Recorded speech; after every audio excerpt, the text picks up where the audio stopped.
Ngayong alam mo na ikaw ay magpapa-opera, ano ba yung mga factors na nagpapamahal or nagpapamura sa gastusin mo pag ikaw ay magpapa-opera?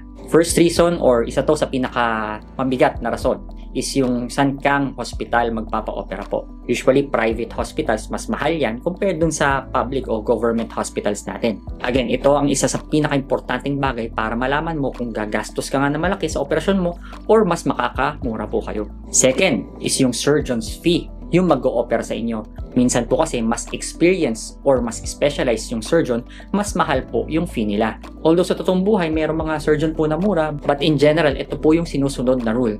Mas maraming pasyente, mas maraming experience magpa-opera, mas mahal usually yung singil po nila. Anesthesia and OR cost. Siyempre, kasama na rin po ito sa hospital bills, kailangan binabase mo lang rin yan.